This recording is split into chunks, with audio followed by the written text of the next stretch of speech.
कहाँ बानी अभी तक से खाना नहीं कइले हेता ना खइले हेता ना पहर हो गइला अभी तक से आईनी ना खाना बना बना रोज रोज से रा जाता हमर साधे लागता कि गरम गरम खाना बना के खिया रहता हो आ चुप रही रोज रोज हमर साधे लागता कि गरम गरम दाल भात भुजिया बना के रोवा के खियाई का हमारे के माने एकदम ग्रेट खली बनैबू गरम गरम खाना खइला पर फायदा न करिला मन तनी सुबह एक बार खा लेती एगो ये बेरा खा लेती एक बार सांझी के खा लेती एक बार राती के खा लेती 4-5 बार खाना खाई तो देहिया में लागी ना बाप रे बाप लागत कि हमरा के एकदम मोटवा के फेरम पड़ गेल बहू ना मोटवा के फेरा में कि हम खियावे ली जा नहीं मर 5 टाइम अपन अपन मर के खियावे ली जा खाना बना बुझाता कि तारा दलीदर संभाल बा हमरा के आपना के नहीं की कहत रोवा के सोचे तनी के रही देखत नहीं देह मल गल के रोकनी में मल है का हो गइल बेटे शरीर चल हाथ ना जन बकर बकर बोला जा दोपहरे अबल बजा सुते जा हम काहे हमरे के दिन भर सुतावत रही ना जी तनी मनी बतियाई नहीं रोवा से सुत जा तनी हम होने केवाड़ी लगा दो दिन भर तो वनी काहे ने ओने रहतनी बताओ अब मैं रानू तनी से 2 मिनट हेने भाग जानु कहां रहतनी अरे गवही में नु रहतनी देखो तनी के सास ननद नहीं की जा रोवे न बनी तनी मैंने वहां के दीदी आई ना त मन साइन रहेला अरे वो भागल रहतनी दिन भर दीदी केवाड़ी लगाओ दीना दीदी के काम नहीं खे कैसे त कहाला कि तनी सा में तनी सा हो जाई कोनो बातें कह दियन लगन कहे कि पूर्वा सखी कराव त का करबू घर में बात मानो घर में नया नहीं हर बाड़ू आराम से रहो क्योंकि बोलेले बिना कोना काजी बा त जी मन न लागेला त बेचारी आवेली त मन न लगावेली कोई सोन मन होता है हमर त बुझाई भी ना करेला जाओ सुते जाओ कौन बात बा रोज रोज कहीं ना सूता हर सांझी के खाना बना के सूतते बनी दोपहरिया में सूतते बनी कहता ना अब तारे के बढ़िया हम बात सिखावता नहीं कि खाना बना के खा के सूत हम जाता नहीं बंद कर दे केवाड़ी टीवी तनी से लिया देंगे क्या हम अपन देखत रह मन लागत अच्छा टीवी आ जाई जा सुता त जाओ ने केवाड़ी बंद कर दो जाता नहीं का बात बाटे केवाड़ी बन करवाउत रहत न दिन भर का हो कने का हो जी दीदी का समाचार बा ठीक बाटे अरे तहर मर्दा कहाँ गुल बड़न हो का कोनो काम रहल का दीदी ना हमारा कौन काम बा तहरा मरद माने ऐसा ही पूछ देनी है लौकत नहीं खन दुआरवा पे ऐसे कहनी है अच्छा तो जानो तनी वहां के दिन भर तनी एने ओने काम रहताटे कहाँ रही ना घर ना न रही ना ढेर काहे ना घर रहना आजकल सब मर्द बसे में रहला लोग खाली मौगी कहली सन कि नइखन घर रहत आ घर ही रहेलन दिन भर खबर मर्द ना रहे हम जहिया से आइल बनी तहिया से घरे उतना ना रहे ना का रहेलन हम देखने के दिन भर घुसले रहलन घर ही अभी के नहीं बाटे चली रउआ मजा करे के अथु बाटे करी खाना वाला हो गई हाँ खाए बना तनी जा तनी हम तनी देखी बहरिया मेहरान बैठल नहीं तो बैठम और नहीं तनी घूमते घूमते तारा घर का करत तो बैठी कि हम मेहरानू ना हई अब का अकेले तारा भिरी बैठी जा तनी बहरी बाद में आइब कबो अरे बैठी जी अकेले बानी तनी ठीक बा जा तनी पता ना बेटा कहाँ गोल खोज तो का हो कन्या का जी दीदी रहुआ तो का जन का तना दिन पर हमरा घरे आवतनी हम तो कितना दिन पे घरे आवतड़ी हाउ का खोजत आई रही घरे अरे हु मन लगावे हमरा आवतनी ना मन लगावे आवतड़ी पुआरा में आग लग गइला खर के पत्ते नहीं खे का हो गई जी ऐसे काहे कहतनी का हो गई बहरिया जे रहत उ न सुनता का बात बा कोनो बात भइल बा का घरे में सीता बन के रह ठीक नु कोनो बात भइल बा दीदी बोली तनी साफ रहो कहीं ना मार हाथ ना के का जोड़ी ना का साफ कहिन हाथे कपार पे हाथ तो धर लेबू और का कहिन कोनो बात बा का कोनो लेके भागल बैसो देख ला सब गांव में गीत गावत है तोहरे घर में गीत नहीं खे गावत अब राहुल के दूसर बियाह होई ओ हिया दीदी का कहतनी कौन भदर कटनो के हिम्मत पड़ल हटे ऐसे करे के बतर कटना जोनाई रही तो मने तो हड़ी जानो तनी पूरा गांव में हाला हो गइल बा आय हो भगवान जी हम सपनों में ना सोचले रही अनिरुद्ध भैया तो रहतन बाहर हां हैं उनकर तो मन लागत नहीं खे हां आ ई जातरन राहुल जातरन हां घरे अपन बैठ के बतियात पूरा गांव में हाला हो गइल बा का जने अनिरुद्ध भैया आवे के कहले रहन का जन कहिया आइहन अयन त जहां गांव में सुनलन हितनी तो छटपट छोड़ई ओ हनी हे भगवान जी उ मेहरारू जब आवती है तब कहती है बेटौआ नहीं खन बेटौआ ना तो ओकरा में दोष नहीं खे सुना हतना पचा पचा मत पड़ो उनका में दोष नहीं खे ठीक ना हां जब अपना घर के मर्द के एथी से ना रखब बंधन में तो का करू आय हो नाती के होई दिने आ गईले आय हम कहतानी कि कहां रहत त कहत ना कि तू घरा में सुत रहलू त हम दलनिया में सुत के अगोरी ना दलानिया में सुत तड़ा अब हमारा के कहत ना रोज रोज कि घर में तू सुत हम दलानी अगोरतनी दलानी का गोरतड़न गयन के गोबरा का देखतड़न ना गोरत रहतड़न कि कितना हाली हकत ऐसा ना कितना हाली एथी करत नतिया रोज रोज कहता कि तू केवाड़ी बंद क के सुत सुत ऐसे कि कोनो मेहरारू मत आइहसन तहरा के ना बताइहसन मरद होलसन छुछुंदर ठीक ना ओ कनी के अगर ना बांध के रखबू नु त सही बहकत चलियसन एगो सलाह देही ना डर हुआ ठीक कनी ना कि पहिले ही आके हमरा के 2 दिन बता दी बताई त तनी अरे तो हम कैसे बता दी मान के चलो कि गांव घर में पूरा तरह से जान ना जाइम तो सही फालतू में आके ना नु को हम ना दीदी रहल बाती कि हमरा गांव के भीरी बे के हड़ू हमार होइसे गांव तार होइसे गांव ऐसे बताइयो देनी हनी जन करे के बता जल्दी कर ना त हाथ से चल जाई सो कर आ सुनी ना होई तेर गलिया में घूम के जाए वाला ना खराबा उनकरा हां बतावत नहीं रउआ चुपचाप रही अब रउआ देखत तनी जवन करे के बा जल्दी कर ए बाप गांव के नाम डुबा के रखले बड़ा आवत तारा छटपटे छूट जाता है ओ ये दादा ई हमरा के तनी जाए के बाद जात नहीं आज राणो के बतावत नहीं घरे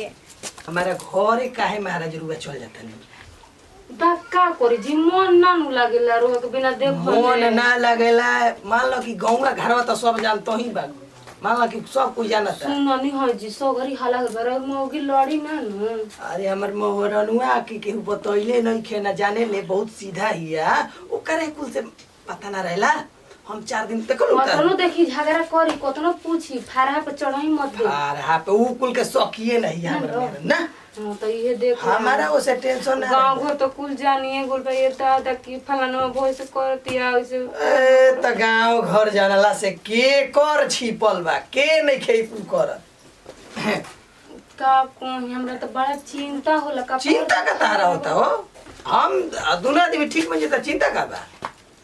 ये हाथ ना गांव में हाला भूल बका जन झगड़ा लड़ाई होई त हमरा के छोड़म ना ए मर्दे कहेंगे तेरा तो तारे को हम छोड़ तू हमारा के ना छोड़ देबा अरे चलो घरे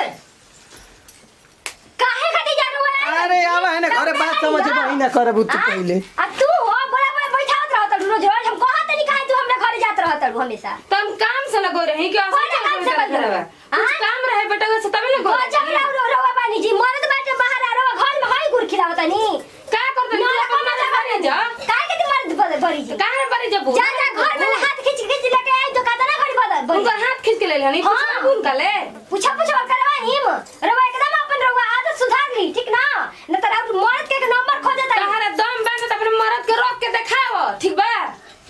लाज है तो हइए नहीं के तो तू रवा करम का लाज वाला भाई चुप रही हां हां तो घर का भाई मत तारे बना के उन अपन मना करी हो उनका के बतावा तानी कहना में होले ने के तरी मर्द वाला बने इनका लख मर्द नहीं खे हमर अब तरी बतिया रख ल अपने बस में बाड़ू तो हम त बस होता हम त रखले बानी जा बड़ा एकदम मौसम खराब चलत हवे अरे भैया हम भैया प्रणाम ठीक बड़ो अरे ठीक भैया और सब सुना हाल खूब चले बढ़िया बा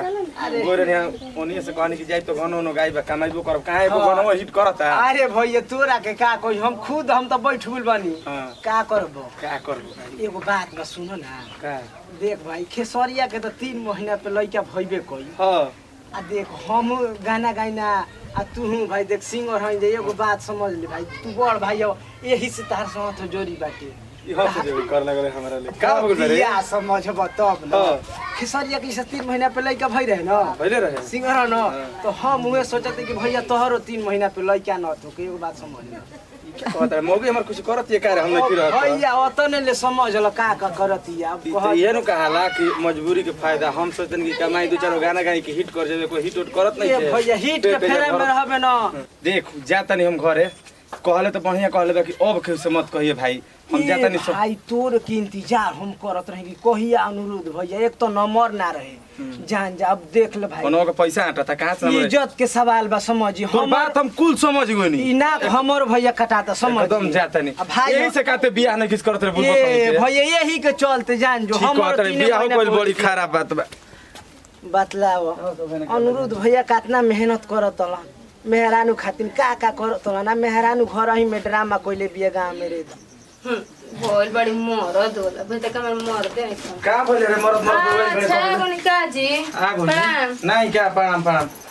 रोज गोड़ लोग छू के गोड़ लागत रही से ऊपर से प्रणाम कहत रे बदली का गोड़ वाले पहिले ना बदल नहीं खी हाँ। बस ही कोनी बात कोनी रहत हां का फोन ना कोनी है अचानक का गोनी अहिले का दाह बरता ना यूनी रह जही ई कहां से उठा तनी जी ई का छता नि मुझे तक ई जाना तो नहीं खेते त ना जाना थकबे कुछ का हम जानतनी सौसे गांव के घर फोरला में तोरा स्कूल काम कइला से ना फुर्सत मिलत अब दोसर धंधा उठा ले है का कहनी है बताई ना का कहनी है हां अब उल्टा गरमाता है हमारे पर रहुला बोकते का हाल करी बोले कैसे कैसे कौन से काय का झगड़ा भरे बताओ ते ही बताओ ऊ बात के कहतनी कौन बात के कहते नहीं तो ऊ वातना लड़ाकिन ही नु की का बताई हां माने पहले हम करे कक सब दे दे रही तो दीदी दीदी कहत रही हाँ। आ वे गोबिया ना तेजियो कहले घर फोरनी हिया उहे बार कर का सिखैला बिया आ बेचारा राहुल आइ रहलन पिलास मांगे ठीक बा तो ये जो बैठा रहना कहती कि हम मर्दा के रखले बई कौन बात हो गई तो ओकर मर्दा के रखले त कहि ना कि रखले बड़ो हम मैंने ओकर मर्दा के रखले बनी पहिले त झगड़ा लगावत रहिस अब तोरा दोसर धंधा मिलल झगड़ा लगाव खातिर ना कसहु ते अस्थिर रह देबे गांव घर के ये नु माने हम का कहतनी में देखू आतना दिक्कत बा हमनियो के मान के चल कि आना गाना गावत नहीं जा होने कमा के कसहु पेट पोसे के फेरम बानियो से पेट नहीं के भरत तो उ कहता उ तेजू आ उहो गावेला हमर जोर जानत रे नु हां हम जानत जानत रे तो कहता कि ए भैया देखा ना खेसरिया तो हर मौगी के 3 महीना पर लइका हो जाई तो इहे कुल ते काम करबे रे बौरा है का जे हम चौपटे है का चौपट है अभी तो चौपटो बनावत रे सौसे गांव जोर गुलाते पूछता है कभी केंदन से धुआं लौकता बात चुप रही रोज त हमरा बोलही के मन ना करले बोले के नंबर करता लपड़वा से लगबे घर जानिस नंबर खोपड़ा खराब हो मरद के ना जाई फायदा उठावत रे तू जानले हमरा सीधापन होखला के सब मेहराज अपना अपना मरद के कहली से कि घरे आव ते चाहत रे कि बहरे और ना त आगुनी तो चका के बोलत रे कि आगुनी का फोन का के कहनी कौड़ी के काम बगत ना भेजी बा पैसा कौड़ी के तोरा पैसा कौड़ी के हम जाई पैसा कमा तोरा के तोर पेट भरे खाती आते ने दोसरे लाइन चालू कइले बारे हैं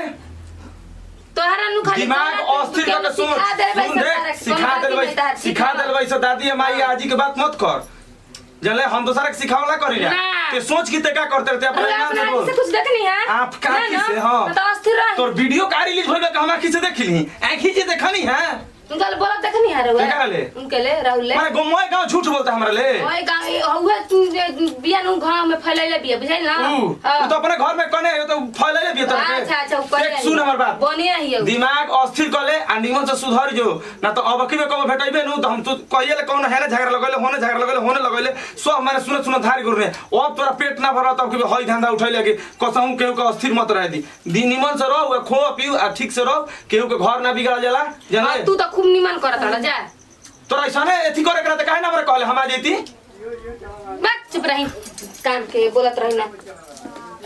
जो तोर अब का कही असही भाई मेहरारू लोग के ये हाल चलते त इनकर के हम देखल अच्छा देख ली लोग मेहरारू असही करी उल्टे मर्दे के डटबो करी मरबो त केसो करी 50% नारी का आरक्षण मिलल कि हमनी के सांसे दुख हो गेल मेहरारू के जौन मन करी तौन करी नमस्कार प्रणाम हम किरण सिंह हमनी के अपन टीम बटे वीडियो बनावे के संदेश रहल हटे ऐसे ना होके के चाहिए ऐसे होता अक्सर समाज में होता वही के दिखावे खातिर ये हमनी के सामाजिक पारिवारिक कॉमेडी वीडियो रहल अगर वीडियो अच्छा लगे तो दिल से लाइक करो शेयर करो कमेंट करो और अपन चैनल में जिलो भोजपुरी के ज्यादा से ज्यादा सब्सक्राइब करो यही सबके साथ दी विदाई अगले वीडियो में फिर से मिलेगी लास्ट में कहीं जाए जिलो भोजपुरिया जी भर के